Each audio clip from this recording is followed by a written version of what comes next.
الحمدللہ رب العالمین والصلاة والسلام علی سید الانبیاء والمرسلین نبینا محمد وعلی آلہ وصحبہ اجمعین اما بعد۔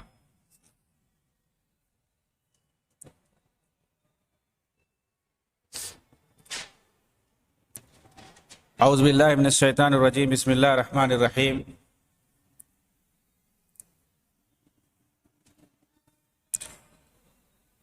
وَلَا تَقْتُلُوا أَنفُسَكُمْ ان اللہ کان بکم رحیما۔ رب اشرح لی صدری ویسر لی امری واحلل عقدۃ من لسانی یفقہوا قولی۔ محترم سامعین کرام، احباب گرامی اور دیگر حضرات، خودکش حملوں کی تاریخ موجودہ دور میں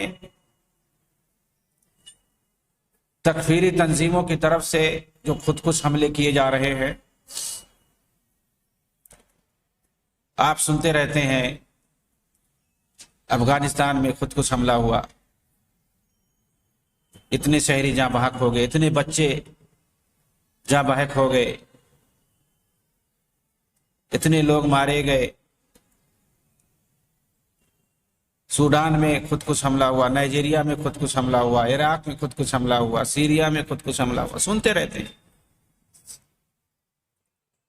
خودکش حملے کہاں ہوتے ہیں، کن ممالک میں ہوتے ہیں؟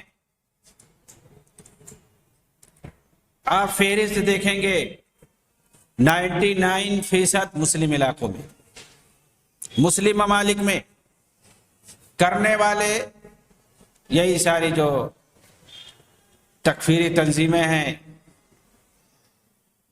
اپنے آپ کو جہادی تنظیمیں کہنے والے، یہی سب خودکش حملے کرتے ہیں، خودکش بمباری کرتے ہیں، اور مرنے والے 99% مسلمان ہوتے ہیں۔ آپ ڈیٹا کلیکٹ کریں گے تو پتہ چل جائے گا۔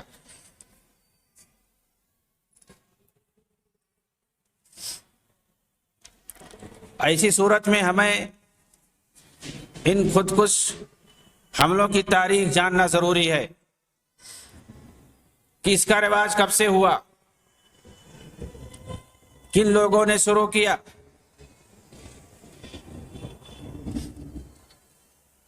اور یہ جو اخوانی علماء ہیں،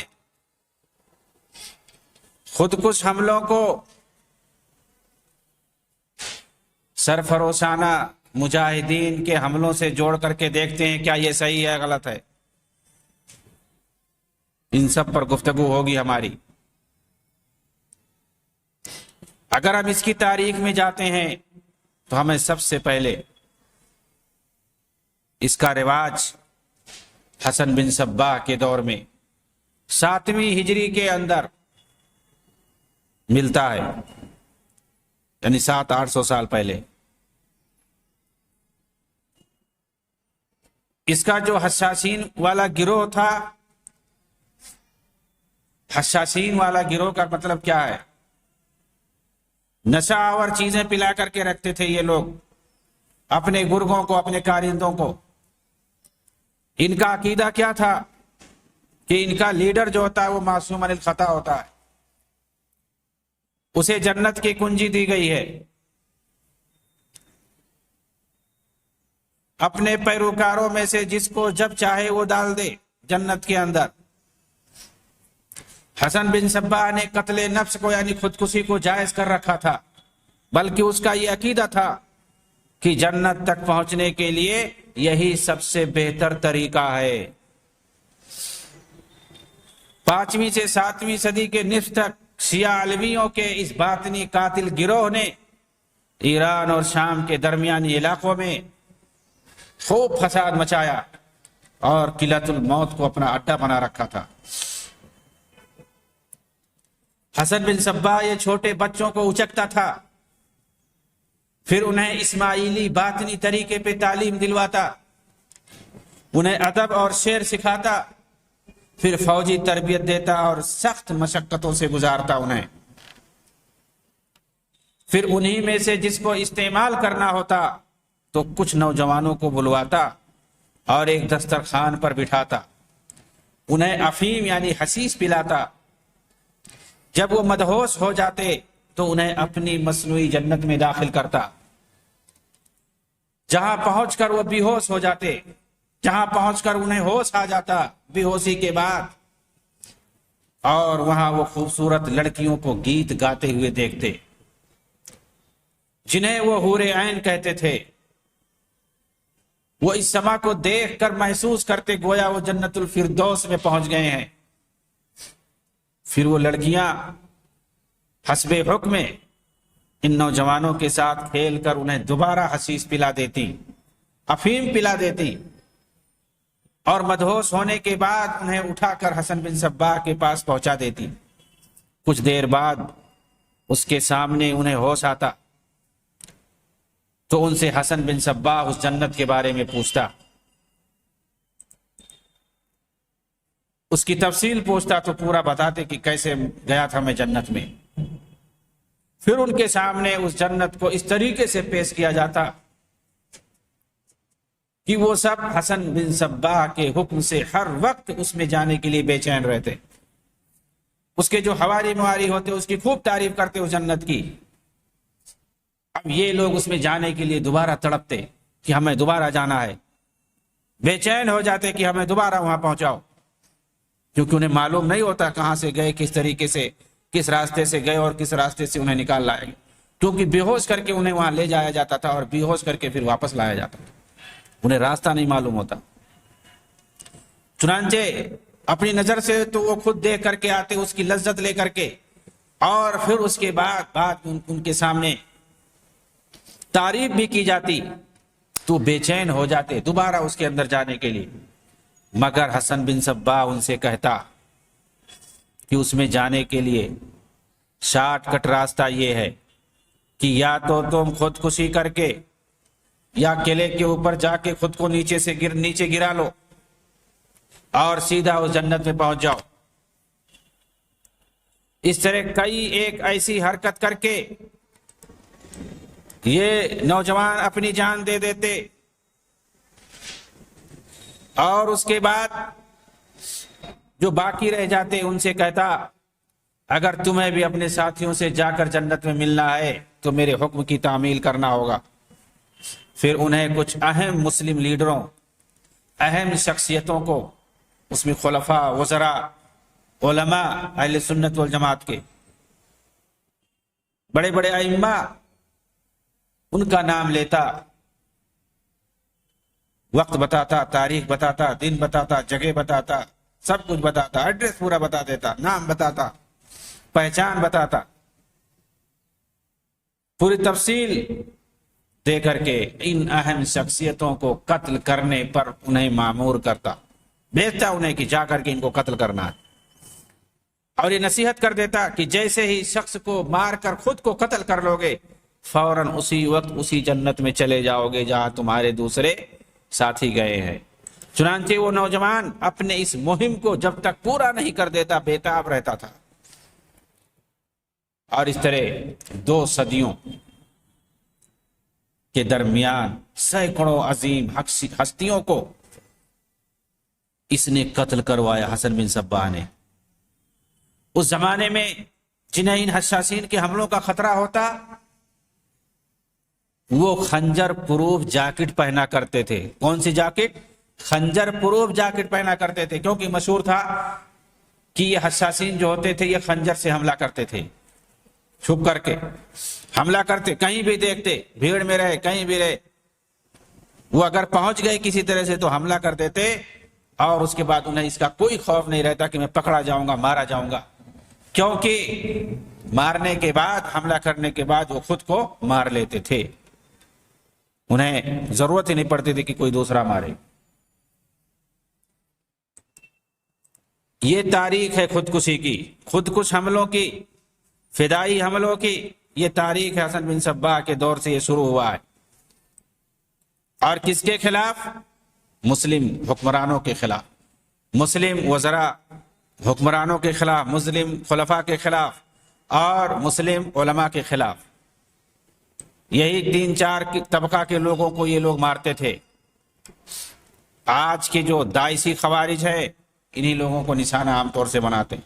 یہ الگ بات ہے کہ اس میں عوام مر جاتے ہیں زیادہ کی تعداد میں، لیکن حسن بن صباح کے دور میں عوام نہیں مرتے تھے، اس لیے کہ وہ خنجر سے حملہ کرتے تھے، ایک ہی آدمی مرتا تھا، 2 آدمی مرتا تھا، اور اس کے بعد وہ خود اپنا مار لیتا تھا، اپنی جان دے دیتا تھا۔ لیکن آج کے جو داعشی خوارج فدائی اور خود کش حملہ کرتے ہیں، گاڑیوں میں دھماکہ خیز مواد رکھ کر یا اپنے جسم پر بم باندھ کر جس میں اپنی جان کو قتل کرتے ہیں، اسے بھی حشاشین کی تاریخ سے جوڑ سکتے ہیں، کیونکہ انہیں بھی اپنی جان مار کر جنت میں جانے کا یقین اسی طرح ہوتا ہے جیسے حشاشین کو ہوا کرتا تھا۔ لیکن اس کی تاریخ ہمیں دوسری عالمی جنگ کے وقت بھی ملتی ہے، جب جاپانی فوجی اپنے جہازوں کو لے کر امریکی بحری بیڑے پر گراتے تھے اور اسی کے ساتھ خود بھی ہلاک ہو جاتے تھے۔ وہ اسے جاپانی زبان میں کامیکاز یعنی الہی موت کہا کرتے تھے، الہی موت کہتے تھے۔ وہ بھی جاپانی جب امریکی بحری بیڑے پر حملہ کرتے تھے اور اپنی جان دے دیتے تھے تو یہ نہیں کہتے تھے کہ یہ خودکشی ہے، ہم اپنی جان کو مار رہے ہیں، غلط کر رہے ہیں۔ اس کو جاپانی زبان میں کامیکاز یعنی الہی موت کہتے تھے، وہی مطلب ہوا شہادت کی موت۔ جیسے یہ لوگ خودکشی نہیں کہتے ہیں اخوانی، بلکہ کہتے ہیں کہ یہ شہادت ہے، ایسے وہ جاپانی بھی نہیں کہتے تھے خودکشی اسے، اور کہتے تھے کہ یہ الہی موت ہے، اللہ کی موت ہے یہ، یعنی وہ بھی شہادت ہی کہا کرتے تھے اپنے اصطلاح میں۔ پھر انہی کے طرز عمل پر چل کر سری لنکا میں علیحدگی پسند تمل ٹائیگر نے بھی کیا تھا۔ تو یہ مثالیں موجود ہیں۔ تمل ٹائیگر والے یہ بھی جو ہے کافر تھے، ہندو ہوتے ہیں عام طور سے، تو انہوں نے بھی یہ کام کیا کہ سری لنکا کی فوج پر یہ حملہ کرتے تھے اور بم باندھ کر کے حملہ کرتے تھے، خود کچھ حملے انہوں نے کرنا شروع کیے تھے۔ ابھی تک عالم اسلام میں یہ بلا نہیں آئی تھی۔ اس کے بعد عالم اسلامی کے اندر مصر میں بطور خاص سب سے پہلے یہ کام شروع ہوا ہے، اور سب سے پہلے کون یہ کام شروع کیا ہے؟ 1965 کے اندر سید قطب نے جو تنظیم بنائی تھی، تنظیم 65، اس نے یہ حملہ شروع کیا ہے سب سے پہلے، خود کش بمباری کا حملہ۔ اور اسی دور میں باقاعدہ ایجاد ہوا کون سا حملہ؟ پہلے ویسا نہیں تھا۔ ان لوگوں نے جو جس کو حزام ناصف کہا جاتا ہے، اخوانیوں نے تیار کیا ہے باقاعدہ کہ کیسے کمر پر ایک پٹی باندھی جاتی ہے، اسی کو حزام ناصف کہتے ہیں، اڑانے والی پٹی۔ پٹی باندھ کر کے اس کے اندر بارود بھر لیتے ہیں چاروں طرف، اور اس کے اندر ایک ریموٹ لگا دیتے ہیں اور اس کو اپنے ہاتھ میں لے لیتے ہیں کہ جب دل کہے جب اڑا دو، اور اس کے بعد ساتھ میں مر جاؤ۔ انہی کے ذریعے سیریا اور فلسطین میں بھی انہی کے ارکانوں نے اسے استعمال کیا بعد میں چل کر کے۔ تو سب سے پہلے عالم اسلام کے اندر مصر میں یہ طریقہ ایجاد ہوا ہے 65 میں، اور پھر اس کے بعد سیریا کے اندر خود کش حملے ہوئے ہیں حافظ الاسد کے دور میں حکمرانوں کے خلاف، فوجیوں کے خلاف، اور پھر اس کے بعد فلسطین میں وہی طریقہ استعمال ہونا شروع ہوا ہے۔ بلکہ اس سے پہلے خود کش بمباری اخوانیوں نے 50 کی دہائی میں جو ایجاد کیا تھا بم کی شکل میں، اور بھیڑ میں نوجوانوں کی کمر پر باندھ کر بھیڑ میں جانے کے لیے کہتے تھے، اور پھر اس کے بعد ریموٹ کنٹرول سے وہ خود کو اڑا لیا کرتے تھے، کئی لوگوں کو مارتے تھے۔ مرنے والے کوئی یہود و نصارہ یا کفار نہیں ہوتے بلکہ مسلمان ہوتے تھے۔ شیخ کرزاوی نے باقاعدہ فتویٰ دیا اس تعلق سے کہ اگر جماعت کی طرف سے اجازت ہو اور دشمنوں کے کئی لوگوں کی جانے کی توقع ہو تو ایسی صورت میں یہ جائز ہے، یہ خود کش بمباری۔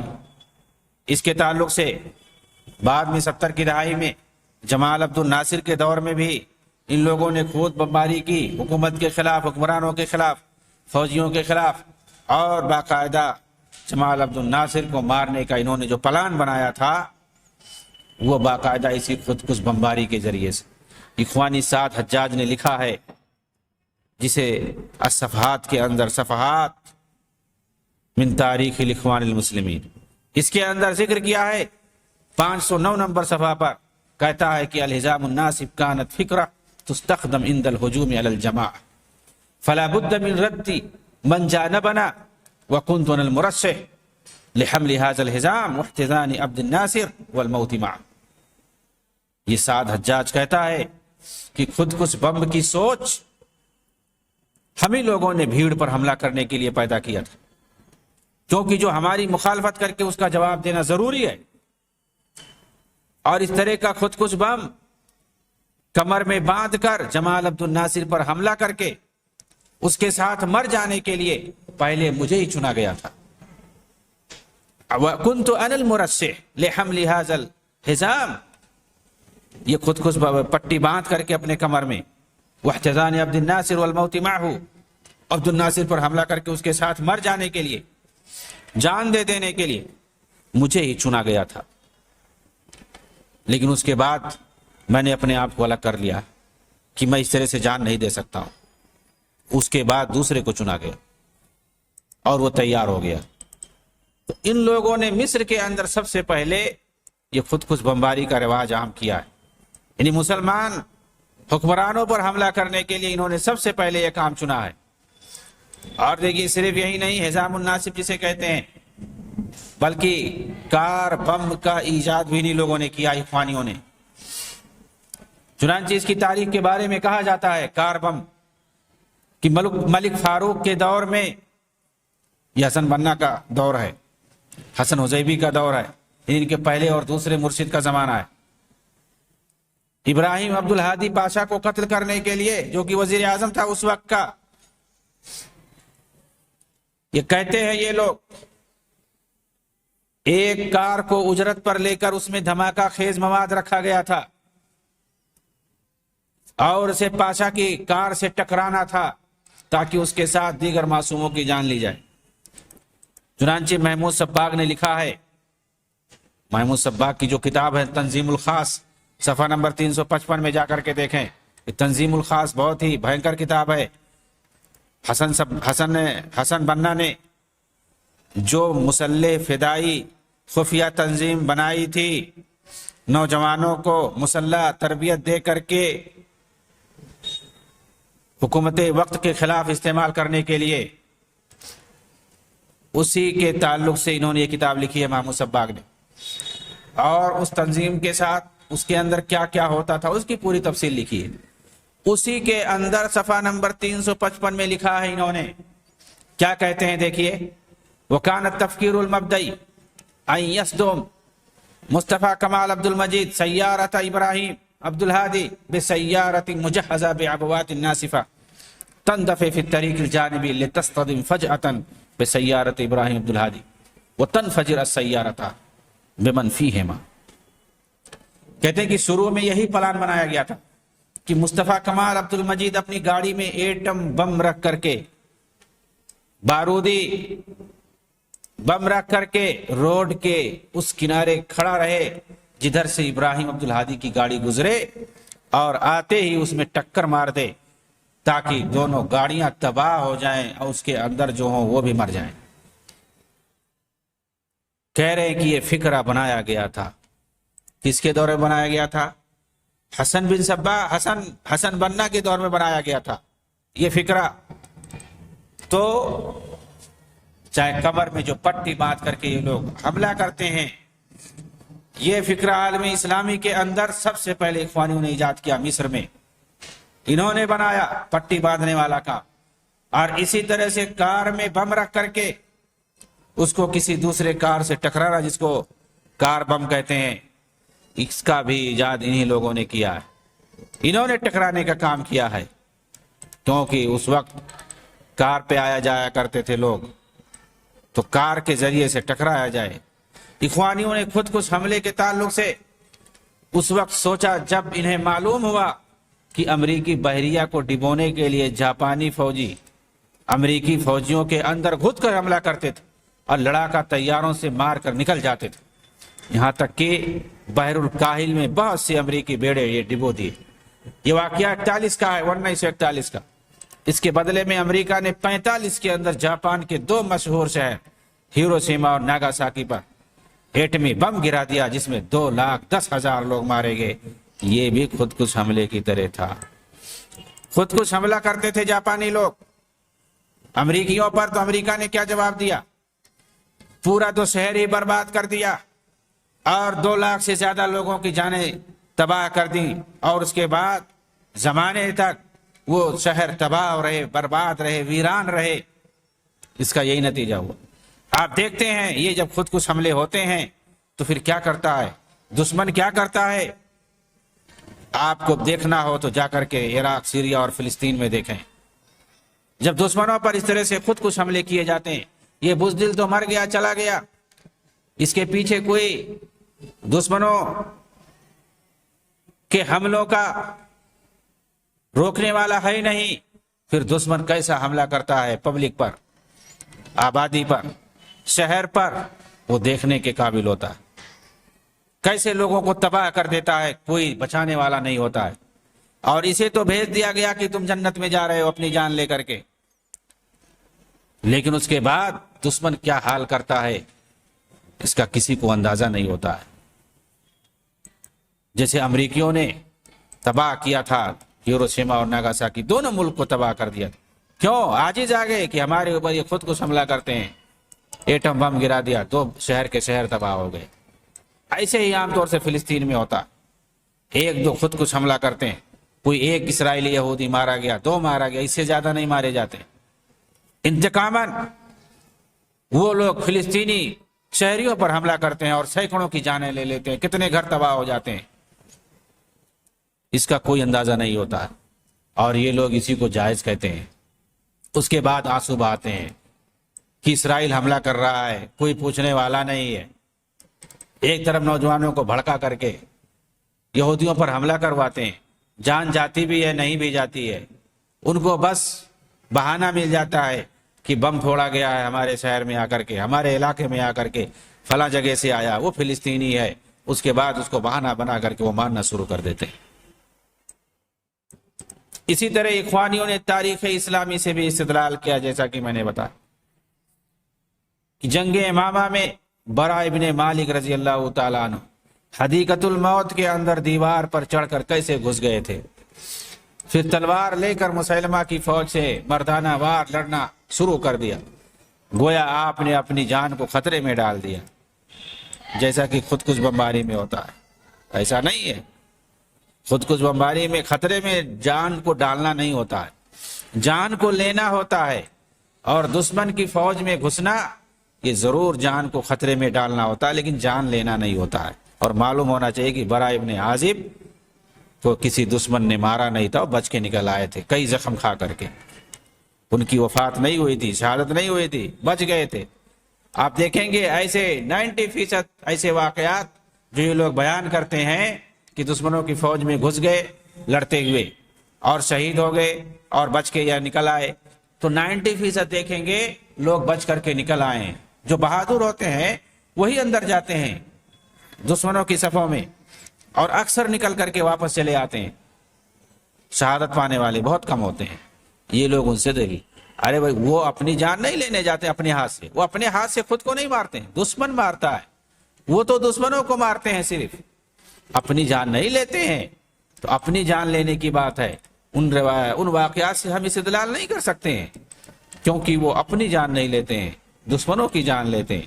اسی طرح ایک روایت ملتی ہے کہ یزید، جسے یزید بن ابی حبیب نے اسلم ابی عمران سے روایت کیا ہے، اس شخص کے تعلق سے جس نے قسطنطنیہ پر حملہ کے وقت خود کو دشمنوں کے بیچ میں ڈال دیا تھا اور ان پر حملہ کرنا شروع کر دیا، جس سے دشمن تتر بتر ہو گئے۔ اسی طرح اصحاب الاخدود کے واقعے سے بھی دلیل پکڑتے ہیں، جس میں نوجوان سولی پر جانے کے لیے تیار ہو گیا تھا اور اپنی جان دے کر توحید کے لیے بڑا کام کیا تھا۔ حالانکہ یہ جو بھی واقعات ہیں خود کچھ بمباری سے ان کا کوئی تعلق نہیں ہے، ہر ایک کا تفصیلی جواب آئے گا انشاءاللہ۔ معلوم رہے کہ اس طرح کے خود کچھ حملوں کی قباحت اور اس کے نتیجے میں آنے والی تباہی اور فتنوں کو دیکھ کر جب اس کے خلاف آواز اٹھی اور اسے حرام قرار دیا گیا تو اس کے لیے اخوانی علماء نے جواز کے فتوے بھی دینا شروع کر دیے. اسے کبھی استشہادی عمل یعنی جہادی عمل کہا تو کبھی فدائی عمل کہا، اور اخوانی علماء نے اسے صرف جائز نہیں بلکہ اس کی فضیلت بھی بتانا شروع کر دی. جب اس کا نتیجہ بھینکر آنے لگا اور علماء نے اس کے خلاف لکھنا شروع کیا، بولنا شروع کیا، تو اخوانی علماء بھی میدان میں آ گئے. چنانچہ احمد عبد الکریم نجیب نے کیا کہا؟ فلا فرق عند من باع نفسه لربه بین رصاصۃ یستقبلها فی صدر مقبل غیر مدبر وبین حزام ینسف به الاعداء وان قطع النیات ومزق العصا. کہتا ہے کہ میرے نزدیک اس شخص میں جو دشمن کی گولی اپنے سینے میں کھاتا ہے اور اس شخص میں جو اپنے جسم میں بم باندھ کر کے دشمنوں کو ہلاک کرتا ہے، کوئی فرق نہیں. حمود ابن اقلا الشعیبی نے کہا یہ ایک استشہادی عمل ہے اور یہ ایک ایسی قوت ہے جس سے دشمن خوف کھاتے ہیں. سلیمان الوان نے کہا ان من القى بنفسه في ارض العدو او اقتحم في جيوش الكفر المعتدين او لغم نفسه بمتفجرات بقصد التنكيل بالعدو وزرع الرعب في قلوبهم ومحو الكفر ومحق اهله وطردهم من اراضي ومقدسات المسلمين فقد نال اجر الشهداء الصابرين. خلاصہ کلام یہ کہ جس نے بھی خود کش حملہ کیا دشمنوں کو نیست نابود کرنے کی خاطر تو اسے شہید کا درجہ ملے گا. یہ سلیمان الوان نے کہا. مزید اخوانی علماء کہتے ہیں کہ خودکشی کو ان استشہادی حملوں سے مقابلہ بالکل نہیں کیا جا سکتا. کیا کہتے ہیں؟ ان سے نہیں مقابلہ کیا جا سکتا کیونکہ خودکشی کا سبب دوسرا ہوتا ہے اور ان فدائی حملوں کا مقصد دوسرا ہوتا ہے. چنانچہ خودکشی دنیا سے بیزاری اور کسی پریشانی کی وجہ سے آدمی کرتا یا مایوسی کے عالم میں کرتا ہے، جبکہ یہ حملے شہادت کے شوق میں کیے جاتے ہیں. اچھا، اس کا جواب یہ ہے کہ کسی بھی عمل کے جائز ہونے کے لیے اسلام کے اندر صرف نیت ہی کافی نہیں ہوتی ہے کہ شہادت کے شوق میں ایسا کر رہے ہیں. ان کی نیت دوسری ہے. نیت ہی کافی نہیں ہے بلکہ شریعت کے اندر ضروری ہے کہ سنت کی موافقت بھی ہو. کتاب و سنت کے مطابق وہ عمل ہے یا نہیں ہے. نیت میں آدمی کتنا ہی کیوں نہ مخلص ہو، اگر وہ سنت اور شریعت کے مطابق نہیں ہے تو عمل مردود ہے. من عمل عملا لیس علیہ امرنا فہو رد. ہماری سنت کے خلاف اگر کوئی عمل ہے تو وہ مردود ہے. دوسرے یہ کہ یہ خودکش حملے بھی اکثر اسی مایوسی کا نتیجہ ہوتے ہیں، کیونکہ انسان جب دیکھتا ہے کہ اس کے گھر بار تباہ ہو چکے ہیں، اب دنیا میں جینے سے بہتر مر جانا ہے، اس لیے یہ طریقہ اپناتا ہے اور ایسے حالات میں مبتلا بچوں اور نوجوانوں کو اس طرح کی تنظیمیں اچک لیتی ہیں اور انہیں جنت کا شوق دلا کر کے استعمال کرتی ہیں. چنانچہ یہ کہنا کہ خودکشی میں انسان دنیا سے بیزار ہو جاتا ہے، مایوس ہو جاتا ہے، اس لیے خودکشی کرتا ہے، تو اس میں بھی وہی حالت ہوتی ہے. وہ دیکھتا ہے کہ دشمنوں کا قبضہ ہے اور اس کے سامنے دنیا تاریک ہے، دشمنوں کے نرگے میں ہے، بندوق کے سائے میں جی رہا ہے. اب جان دینے کے علاوہ کوئی چارہ نہیں ہے. ہم گھٹ گھٹ کر کے کیوں جئیں؟ بندوق کے سائے میں کیوں جئیں؟ اس لیے کیوں نہ اپنے آپ کو مار لیں اور پھر دشمنوں کو مار دیں. ہماری ایک جان جائے گی، کوئی قیمت نہیں ہے، کوئی پرواہ نہیں ہے ہمیں، کیونکہ یہاں ذلت کے ذریعے سے ہم نہیں جی سکتے ہیں. کتنے ایسے ہوتے ہیں جن کے گھر بار تباہ ہو جاتے ہیں، ان کی ماں بیٹیوں کی عزت لوٹ لی جاتی ہے انہی فوجیوں کے ذریعے سے، انہی کفار فوجیوں کے ذریعے سے. وہ جوش میں آتے ہیں اور بم باندھ لیتے ہیں اور جا کر کے کافروں پر حملہ کر دیتے ہیں، اپنے آپ کو اپنی جان دے دیتے ہیں. اس میں بھی وہ حالتیں پائی جاتی ہیں اور 90% یہی سب حالتیں ہوتی ہیں اس طرح سے دیتے. تو یہ کہنا کہ دونوں الگ ہیں، ایسا نہیں ہے. یہ بھی خودکشی ہے، یہ بھی خودکشی ہے، گرچہ طریقہ الگ ہے. اللہ رب العالمین سے دعا ہے کہ اللہ تعالیٰ ان لوگوں کے شر و فساد سے عالمی اسلام کو محفوظ رکھے. آمین. وآخر دعوانا ان الحمدللہ رب العالمین. والسلام علیکم ورحمۃ اللہ وبرکاتہ.